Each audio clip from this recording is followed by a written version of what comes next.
Hey, Larken Rose here. I thought I'd quick make a video. I was gonna write out a big explanation, but that would have taken forever. So I'm just gonna start putting out some videos that explain the idea behind the project called Unlocking the Cage. Actually, I may not use that title because it's been used for other things, but whatever it's gonna be called. I thought I'd explain the purpose and the general idea and how it works and all that. Because it's sort of a weird thing that I've never seen before, and I think it will be the most effective thing I can imagine for getting people out of the indoctrination of statism. First of all, the problem is that when you talk to somebody who believes in government, I don't care if they're Democrat, Republican, Constitutionalist, whatever the heck they are, and this was true when I was a statist for years and years too. And this is true of almost anything you can have a disagreement about. When you approach somebody and say, you believe one thing, I believe a different thing, I think you should throw away what you believe and adopt what I believe, people automatically get on the defensive. Even if you're polite and being rational, and they feel like it's an attack because they feel like what they believe is part of who they are. And if you're coming along saying, what you believe is stupid, you should throw it away and believe what I believe, you're basically saying part of you is stupid, you're either duped or you're an idiot or you're evil or something, so please stop being stupid or evil and agree with me instead.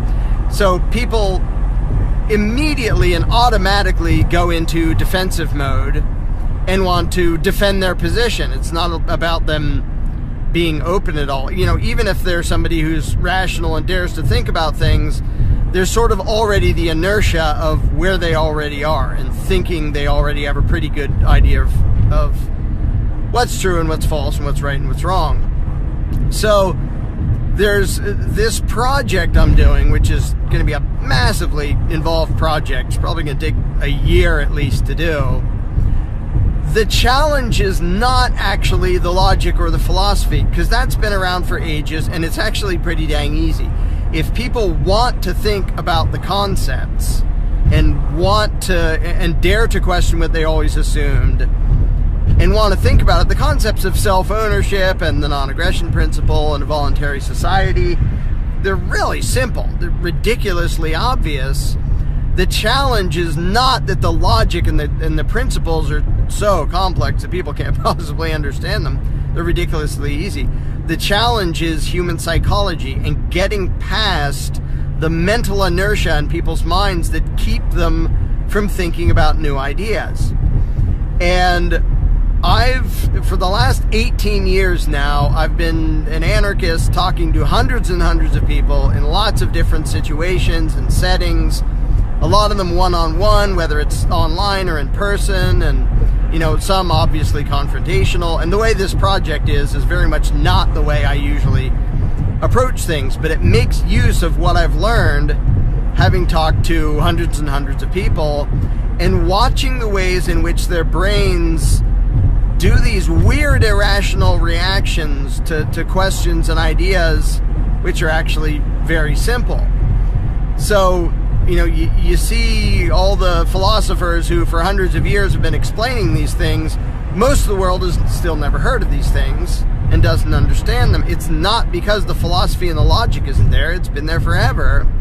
It's because psychology is getting in the way, and most philosophers don't bother to figure out how to get around the hurdles that are the obstacles inside the human mind that try to keep people thinking whatever they already believe, even if it's irrational and stupid and destructive and insane and a few other things.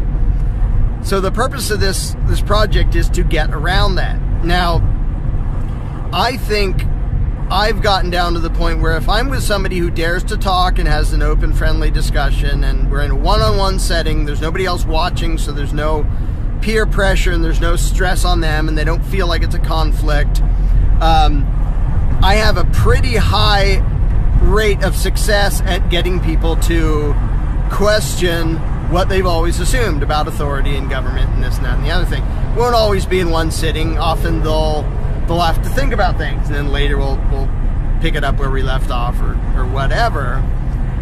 The thing is, by its very nature, those discussions cannot be made public. because one of the the biggest reason to have a one-on-one discussion is so the person doesn't feel on the spot and doesn't feel the pressure and stress like everybody's watching him, and if he doesn't win the debate, then he'll look like an idiot. So one-on-one, I've gotten to where I can do it pretty well. Well, this project will be considerably more effective than me having a one-on-one discussion with people. Because this project, I'll try to describe it. It's really weird. I don't know anything else that to really even compare it to. From the user's perspective, it will feel like a discussion. They go to this video, they see video, there's a person talking to them and asking them questions, and based on their answers, it determines where the discussion goes next. So the user guides the direction of the discussion. And one of the key elements is that there is no other personality, there is no other set of beliefs, and there are no assertions from any other position in the equation, which seems weird and impossible, because how do you have a discussion with only one person's opinion involved? But it really is that, because this presentation, all it does is use certain lines of questioning which change based on how the person answers things. So it's an adaptive, ridiculously complicated flow chart, basically. You know, it asks them question A, and if they say yes, then it goes in this direction. If it says no, then it goes in this direction. So it accounts for basically every direction that the conversation could go.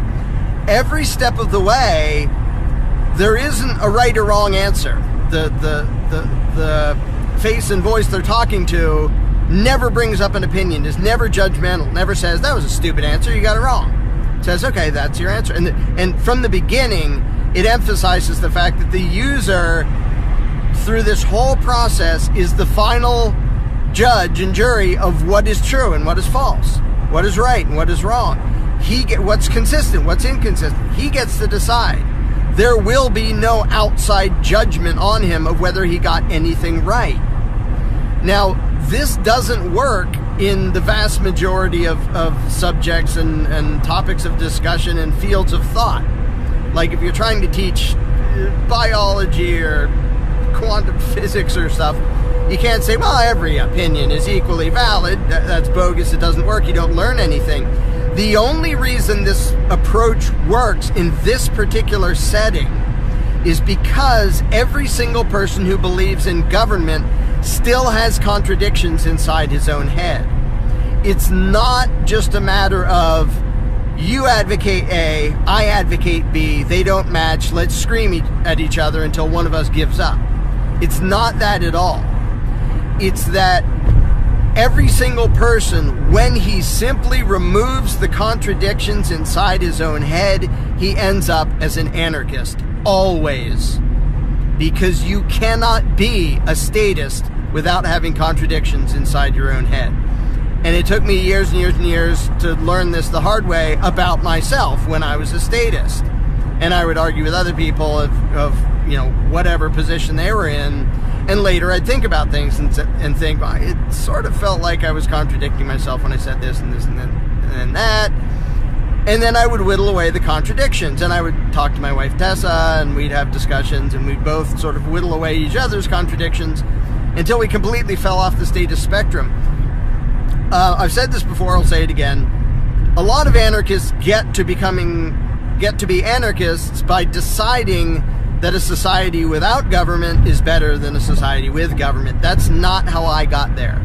I got there by proving to myself logically, which is actually really easy, that government cannot be legitimate. It cannot actually have authority. And without authority, it's not government anymore. It's just a gang of thugs bossing people around. Government, the term, implies authority, the group that has the right to rule over and govern some area. So anyway, I got there by realizing there isn't another choice. Anarchy is what is. Government is an illusion. And the people who believe in government all have to believe a set of contradictory, conflicting ideas just to hold statism inside their heads. And if you remove the contradictions, the statism just falls out.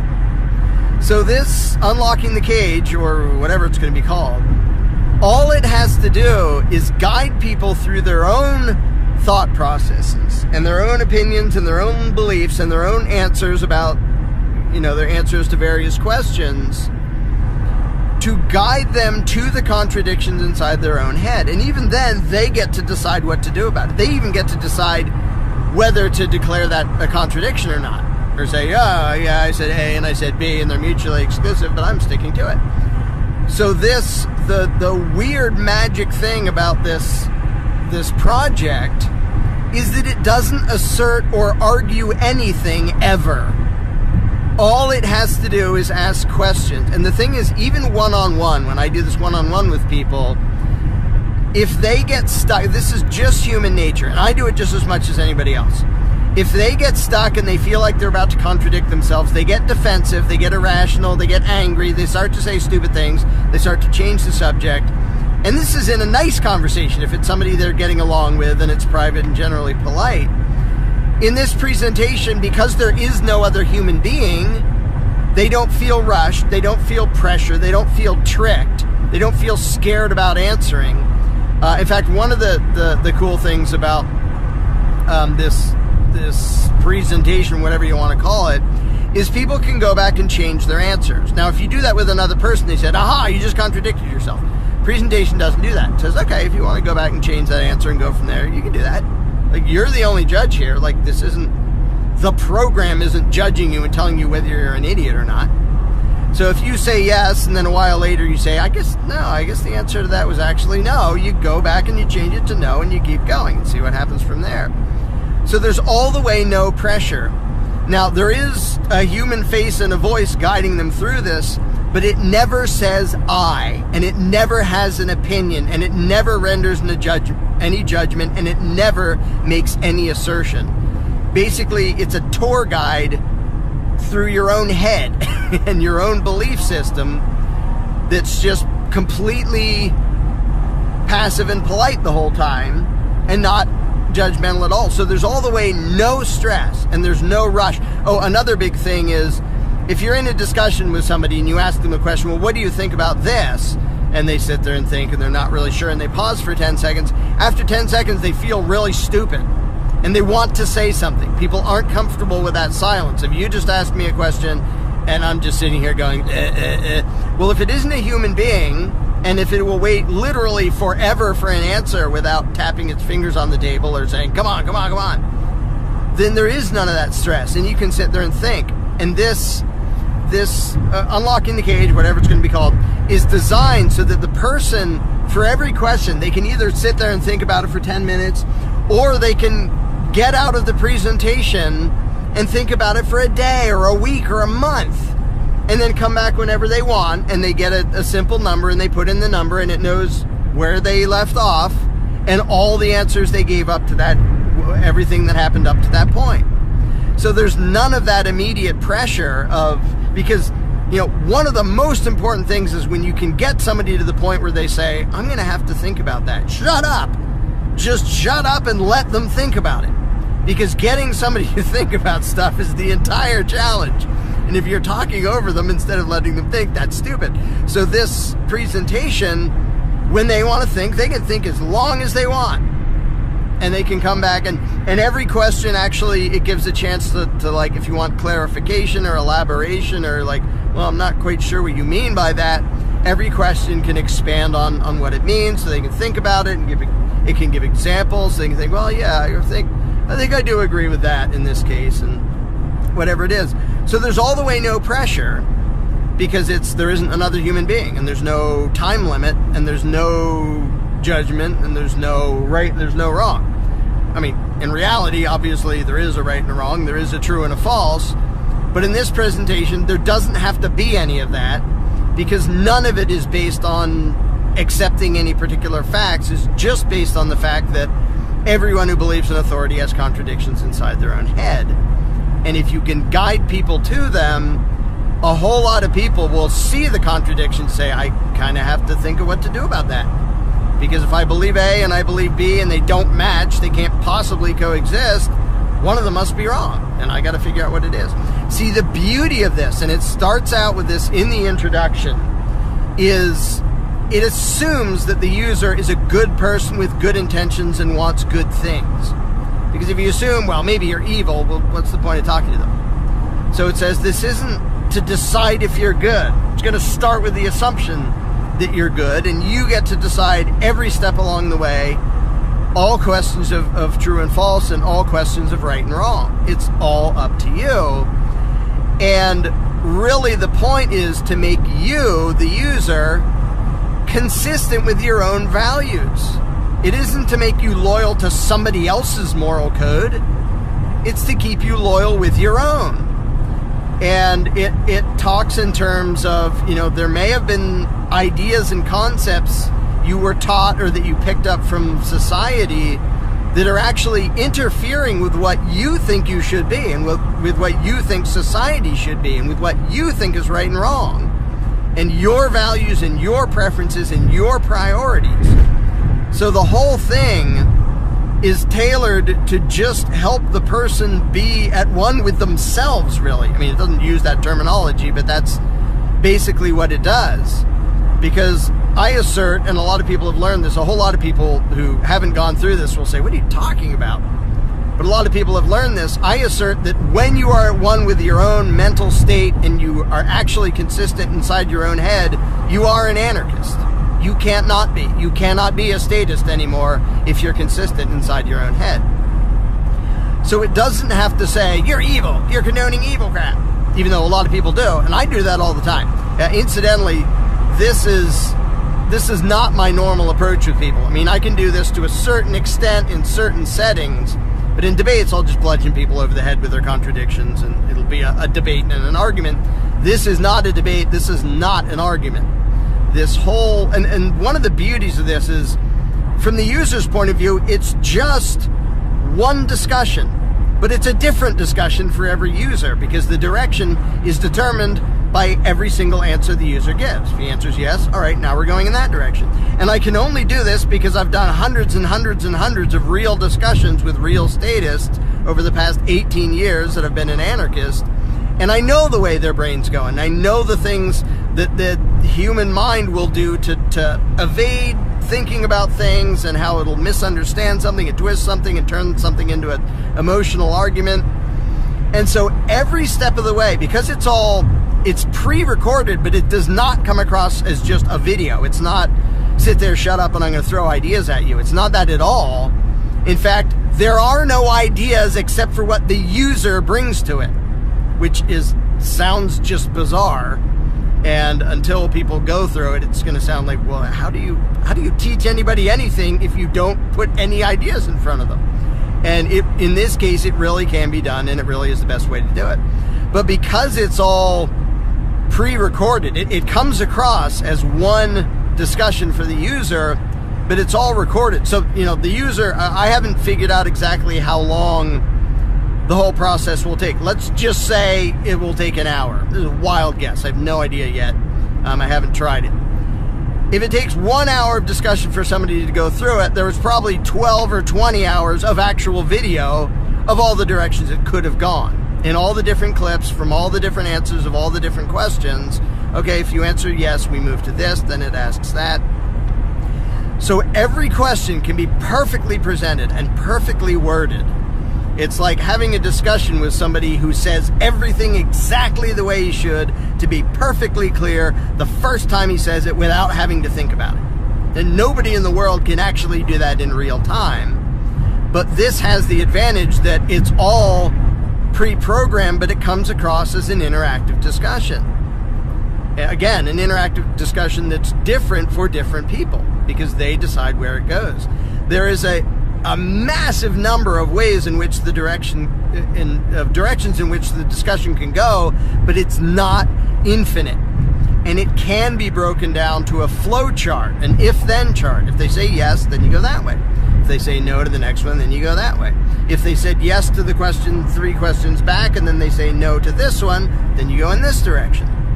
And it's ridiculously complicated, but it is not infinitely complicated. And the reason I think my guess is that it will take a year of actually working on it, not just, oh, occasionally I'll do a little bit in my spare time.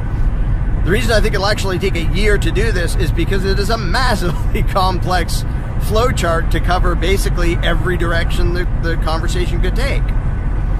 But it does that without ever having to assert anything. And a lot of people who haven't been through this will think that can't possibly work. And I would totally sympathize with that if I didn't. And if you had asked me a year ago, would it be possible to make a reproducible, interactive version of this, I'd say, no way.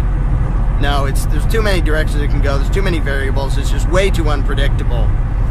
And so back then I would have said, the best I can do, the most effective way I know to get someone to question their statism and authoritarianist indoctrination is if I can have a one-on-one discussion with them, in a friendly, calm setting, and nobody else is watching, and there's no peer pressure. But I can only do that with one person at a time. Well, there are, thousands of new statists being born every day. Well, they're not born as statists, but they're quickly programmed into being statists. So that was the best I could come up with. This is better than that, but that isn't the cool thing about this. The cool thing is this is better than that, and 1 billion people can do it at the same time, and it will be different for all of them because they guide the discussion. To actually have that power of the interactive thing where their own, I refer to it as intellectual Aikido, the only force that is in there is the force they bring into it. There's no challenges, there's no verbally punching them in the face because they got the wrong answer. It's just their answers that guide the whole thing, and their responses and their judgments.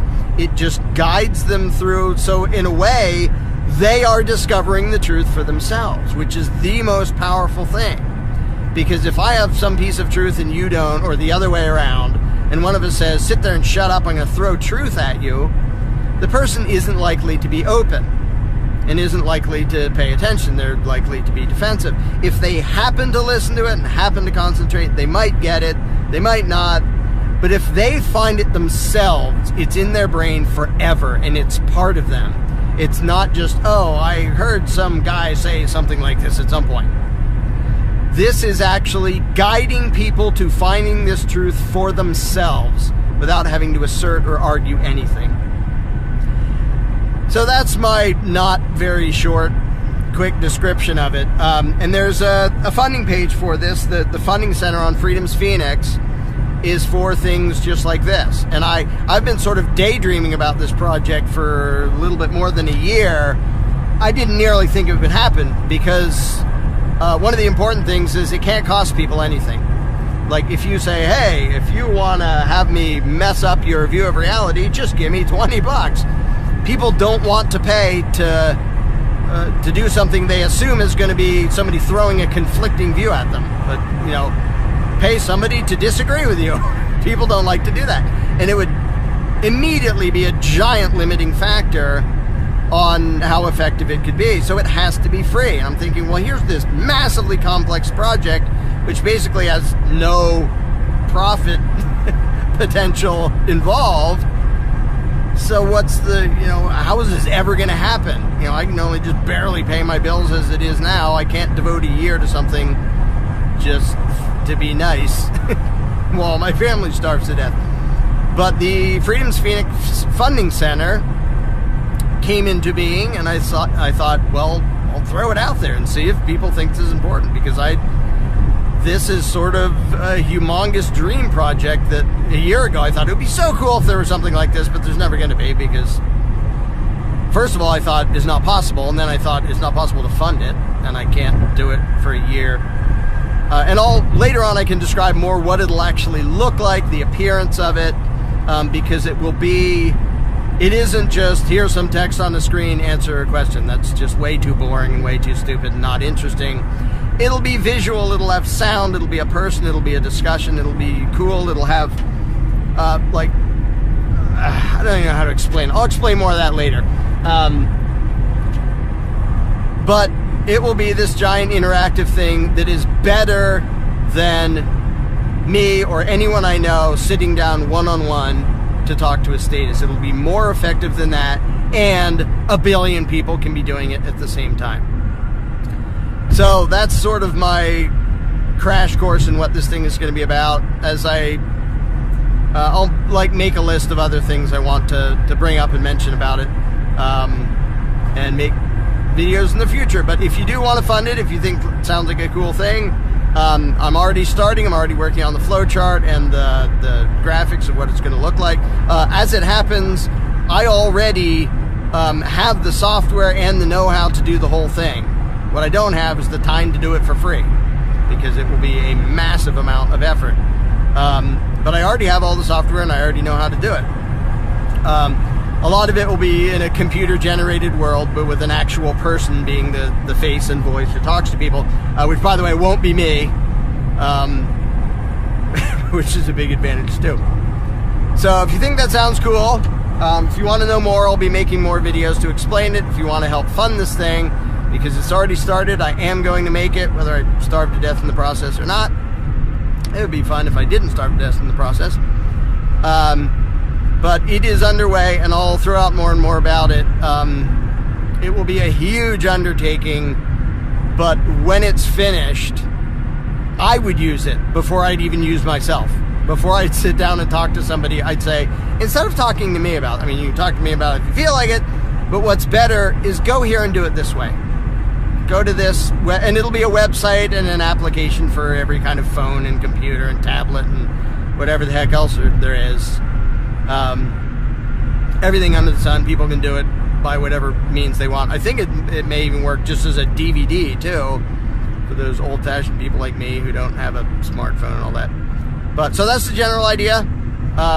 If you like it, learn more later. If you already like it enough to help fund it and keep it going, then do that. And I will tell you more about it later. On the defensive, even if you're polite and being rational, and they feel like it's an attack because they feel like what they believe is part of who they are. And if you're coming along saying, what you believe is stupid, you should throw it away and believe what I believe, you're basically saying part of you is stupid. You're either duped, or you're an idiot, or you're evil or something. So please stop being stupid or evil and agree with me instead. So people immediately and automatically go into defensive mode and want to defend their position. It's not about them being open at all. You know, even if want to and dare to question what they always assumed and want to think about it, the concepts of self-ownership and the non-aggression principle and a voluntary society, they're really simple. They're ridiculously obvious. The challenge is not that the logic and the principles are so complex that people can't possibly understand them. They're ridiculously easy. The challenge is human psychology and getting past the mental inertia in people's minds that keep them from thinking about new ideas, and getting people out of the indoctrination of statism. First of all, the problem is that when you talk to somebody who believes in government, I don't care if they're Democrat, Republican, Constitutionalist, whatever the heck they are, and this was true when I was a statist for years and years too, and this is true of almost anything you can have a disagreement about. When you approach somebody and say, you believe one thing, I believe a different thing, I think you should throw away what you believe and adopt what I believe, people automatically get, hey, Larken Rose here. I thought I'd quick make a video. I was going to write out a big explanation, but that would have taken forever.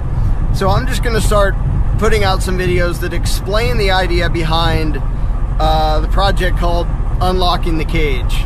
Actually, I may not use that title because it's been used for other things, but whatever it's going to be called. I thought I'd explain the purpose and the general idea and how it works and all that. Because it's sort of a weird thing that I've never seen before, and I think it will be the most effective thing I can imagine for if there's somebody who's rational and dares to think about things. There's sort of already the inertia of where they already are and thinking they already have a pretty good idea of what's true and what's false and what's right and what's wrong. So there's this project I'm doing, which is going to be a massively involved project. It's probably going to take a year at least to do. The challenge is not actually the logic or the philosophy, because that's been around for ages and it's actually pretty dang easy. If people want to think about the concepts and